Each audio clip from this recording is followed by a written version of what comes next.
Buen día. Es verdaderamente un honor y un placer de dar esta charla sobre el diagnóstico de la terapéutica endoscópica en el cáncer del páncreas, especialmente durante este mes muy especial, un mes de concientización sobre el cáncer de páncreas. Entonces, vamos a hablar de este cáncer que es uno de los cánceres el más frecuente del cáncer digestivo. Es un cáncer muy agresivo y se presenta generalmente muy tardiva. Hay una sobrevivencia de 5 años de 12% solamente. El diagnóstico es muy difícil y generalmente lo hacemos demasiado tarde. Hay modalidad en ecoendoscopía que nos está permitiendo de ayudar, como por ejemplo la ecografía y el contraste armónico. La adquisición de biopsia con aguja fina es algo crucial para establecer el diagnóstico, con un éxito entre 90 a 95% y una sensitividad de especificidad de 85 a 98%. ¿Cómo aparece el cáncer del páncreas en ecoendoscopía? Se puede ver cáncer de tamaño de menos de 2 centímetros que no podemos ver en el escáner o la resonancia. Tiene una apariencia infiltrativa o lobular. El conducto pancreático puede ser dilatado proximal a una obstrucción. La tumor puede tener una invasión de la vasculatura que está en el lado del cáncer. Podemos perder la arquitectura clásica del páncreas y tener fibrosis al lado de atrofia y también tenemos adenopatía y metástasis. En la elastografía, el cáncer de páncreas aparece duro. Duro es azul. Es importante de reconocer este aspecto porque nos permite verdaderamente de localizar dónde puede ser el cáncer y guiar la aguja fina. Entonces, eso permite de diferenciar aspecto benigno de un aspecto malignante. El contraste armónico nos permite de ver qué tipo de vascularidad o neovascularidad tenía la lesión. En el cáncer de páncreas, la lesión donde está el cáncer va a aparecer como vacía. Pero, por ejemplo, en los cánceres neuroendocrinos que tienen mucha vascularización, en este caso va a ser llena. Entonces, el contraste armónico nos ayuda a localizar también el cáncer. Los expertos ahora están tratando de combinar el elasto, el contraste armónico, para tratar de mejorar no solamente la identificación del cáncer, pero también dónde vamos a guiar la aguja fina, dónde vamos a hacer la biopsia. Y claramente la inteligencia artificial ahora se combina a todo este aspecto y nos ayuda a establecer un diagnóstico más temprano. Entonces, aunque me está ayudando, necesita mejoración para ser más exitosa en darnos un diagnóstico. Cuando uno está haciendo un staging con ecoendoscopía, es importante de tener información sobre los vasos, si está con invasión o no, si hay linfáticos que está implicado en este cáncer, si tenemos metástasis, y ayuda con la sensitividad y la especificidad del diagnóstico si tenemos una lesión T1 o T2, una lesión T3, T4, si hay invasión de los adenopatía y si tenemos una invasión vascular. La biopsia se hace con aguja fina y la aguja fina va a permitirnos de tener citología. Y analizando la citología, uno puede utilizar diferentes tipos de aguja, 19, 20, 22 y 25 gauge. Otra técnica es de tener biopsia con aguja más grande, de 19. Eso va a permitirnos de tener patología. Hay mucho tipo de aguja ahora en el mercado Y la idea es de mejorar la detección del cáncer, el diagnóstico, con este diferente tipo de aguja. Hay mucha técnica. Una técnica de aspiración mojada, una técnica de aspiración estandarte, una técnica con el stile, que uno está tratando de sacarlo mientras el endoscopista está haciendo la biopsia. Y cuando uno está tratando de mejorar el diagnóstico, si es posible, si tenemos la posibilidad de trabajar con la patologista, y si tenemos suficiente patologista, es de tener evaluación on-site. El patologista viene adentro de la sala de endoscopía y para ver si la citología o la biopsia que tenemos es adecuada para establecer un diagnóstico.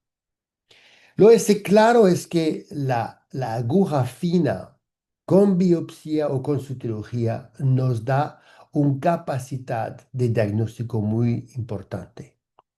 Claramente, la aguja fina que da biopsia parece más potente que la que da citología. Para citología, un tamaño de 25 gauge es suficiente. Si necesita hacer biopsia, parece que el 19 es más poderosa. Generalmente necesitamos dos o tres pasajes de la biopsia o de la citología para tener diagnóstico. Y si es posible tener la presencia de un citologista en la sala, sería bien, pero cuesta dinero. Ahora vamos a hablar de las intervenciones que tenemos. No voy a pasar tiempo de hablar de la CPE para ofrecer una decompresión biliar. Conocemos eso. Voy a hablar del drenaje biliar ecoguidado y de la gastrojejunostomía o gastroenterostomía ecoguidada.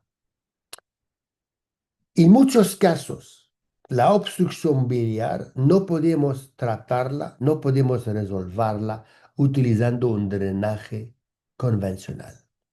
En este caso, el drenaje ecobiliar es claramente una opción muy interesante. Los primeros papeles empezaron hace más de 20 años con Mark Giovannini. Y entonces, este tipo de papeles nos ha permitido de seguir adelante con esta técnica. Hay verdaderamente dos técnicas, una técnica intrahepática y una técnica extrahepática. La técnica intrahepática es una técnica típicamente transgástrica y la técnica extrahepática es transduodenal. Hay muchos pasos. Primero paso es de identificar la vía biliar con ecoendoscopía, acceder la vía biliar con una aguja fina, obtener un colangiograma, poner un guía, creer ahora hacer un tracto fistular y después poner un stent. Cada paso es importante. Y cuando uno compara la técnica ecobiliar a la técnica percutánea, en manos expertos esta técnica tiene mejor éxito clínico, menos efectos secundarios, menos reintervención. Ahora, cuando uno compara los trials que ha comparado el drenaje ecobiliar a la CP convencional, la eficiencia y la saludabilidad son similares. Cuando uno compara hacer directamente un drenaje ecobiliar y evitar la CP, entonces no hacer ecobiliar cuando la CP no es posible, pero directamente como primero abordaje, los resultados son también muy positivos. Aquí tenemos un caso de un paciente con obstrucción biliar relacionado a un cáncer pancreático. No es posible llegar a la segunda porción del duodeno porque tenemos una obstrucción intestinal. Entonces vamos a decomprimir la vía biliar trabajando del estómago. Primero vamos a poner una aguja fina y tener un colangiograma. Al momento que tenemos la idea de cómo parece el colangiograma, vamos a avanzar un guía de manera integral. Y con el guía vamos a tratar de cruzar la stenosis biliar cancerosa que está al lado de la papila. Vamos a poner un balón de dilatación y jugar con este balón, dilatándolo y después hacer una manipulación del guía para cruzar en el diódeno. Al momento que crucemos en el diódeno vamos a avanzar el balón, dilatar la obstrucción biliar distal y después con el balón dilatar el acceso transgástrico. Vamos a avanzar un stent metálico cubierto a través el abierto que hicimos transgástrico y poner el stent de manera integrada, cruzando la obstrucción biliar distal que tenemos. Vamos a cerrar el acceso transgástrico aquí con un clip para evitar cualquier fístula o absceso. La técnica extrahepática es más sencilla, y un poquito más peligrosa, porque el hígado perdona.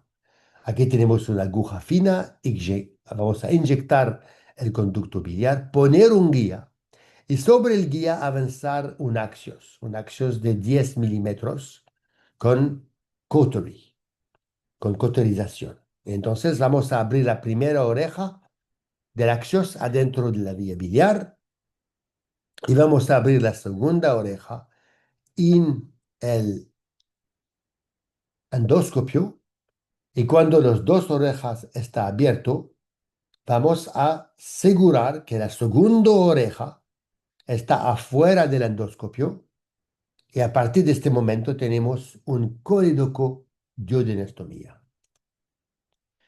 Y entonces, este tipo de procedimiento ha cambiado completamente la manera de drenar este tipo de paciente. Cuando uno compara las dos técnicas, la técnica extrahepática o intrahepática, no hay mucha diferencia. Hay menos reintervención en la técnica extrahepática con la coedocoduodenostomía, porque de vez en cuando el stent transgástrico se puede ocluir. Eso fue el algoritmo que publiquemos hace casi 10 años. A esta época estuvimos muy obsesivos a tratar de hacer un drenaje de manera antigrad, cruzando la papila, pero nos da cuenta que en este paciente una hepatogastrostomía también funciona súper bien y es suficiente para decomprimir la vía biliar. Y si no es posible de hacer un drenaje antigrada, cruzando la obstrucción biliar, una hepático-gastrostomía está bien. ¿Cuál es la curva de aprendizaje? Un experto necesita entre 32 a 40 casos para ser competente después de tener una formación de ecoendoscopía. Otro mensaje que tenemos que es posible de ofrecer cirugía en estos pacientes que tienen cáncer de páncreas y ha recibido un drenaje biliar. Según este dato que hicimos, multicéntrico, no había ningún problema con los pacientes para tener cirugía si los pacientes han tenido un CPE o ha tenido un drenaje biliar. Este tipo de paciente de los dos grupos puede recibir cirugía sin problema. Entonces, el drenaje biliar no es una contraindicación de la cirugía pancreática. La gastroenterostomía ecoguiada es ahora una técnica muy favorita porque permite de evitar el lugar donde está el cáncer que incluye los stents duodenal. Los primeros datos venían de Japón y ahora tenemos más y más datos con muchas series internacionales que nos ha permitido de confirmar que esa técnica funciona. Más de 200 pacientes en esta serie ha demostrado que funciona con una eficiencia clínica y técnica más de 90%, menos efectos secundarios de 5 a 6% y una reintervención de 11% solamente. Cuando uno compara esta técnica a la técnica de la gastroenterostomía de cirugía, la eficiencia es la misma, cuesta menos dinero y permite al paciente de salir del hospital más rápidamente. Cuando uno compara esa técnica a los stent enteral, claramente, esta durabilidad de la técnica ecoguiada de gastroenterostomía es más importante que los stent duodenal, que se ocluye porque está trabajando a través del cáncer. Este metaanálisis confirma lo que sabemos, que claramente la gastroenterostomía ecoguiada funciona mejor y tiene más longitud que la técnica de stent enteral. ¿Por qué no podemos generalizar la adopción de esta técnica? Porque es difícil. El duodeno y el intestino delgado es móvil. Entonces es difícil de crear esta anastomosis. Cuando uno está mirando cuántos casos uno necesita,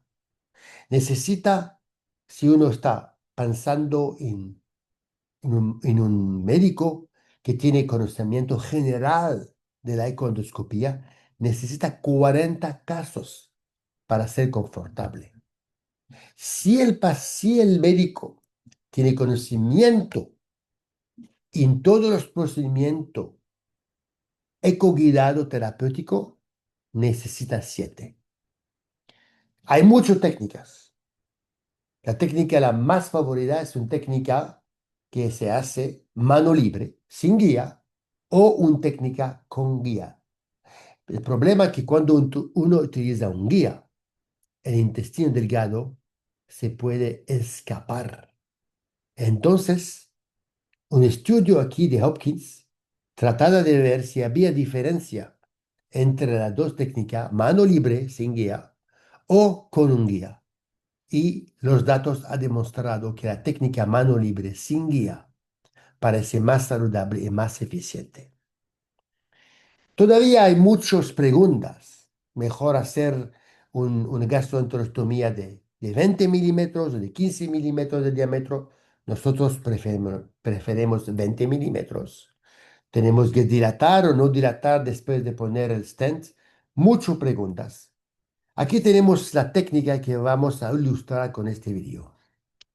Vamos primero a cruzar la obstrucción cancerosa con un catéter que tenía un guía. Vamos a poner el guía cruzando el ligamento de Treitz. Vamos a sacar el catéter que tenemos y reemplazar este catéter con una sonda de 7 French nasojejunal que va a permitirnos de llenar el intestino delgado con salina mezclada con azul de metilena. Entonces, cuando tenemos el catéter nasointestinal cruzando el ligamento de Treitz, vamos a sacar el endoscopio y regresar con el ecoendoscopio. Primero vamos a hacer una punción del intestino delgado, tener una mapa para asegurar que entonces estamos cerca del ligamento de Treitz y todo que vamos a opacificar el intestino delgado. Vamos a avanzar el stent aqueous a través del intestino delgado utilizando la cauterización, abrir la primera oreja y después asegurar que tenemos una aposición de esta oreja contra el estómago y abrir la segunda oreja en el estómago. Nosotros preferimos dilatar, entonces vamos a sacar el sistema de Axios y dilatar sobre un guía este anastomosis que tenemos.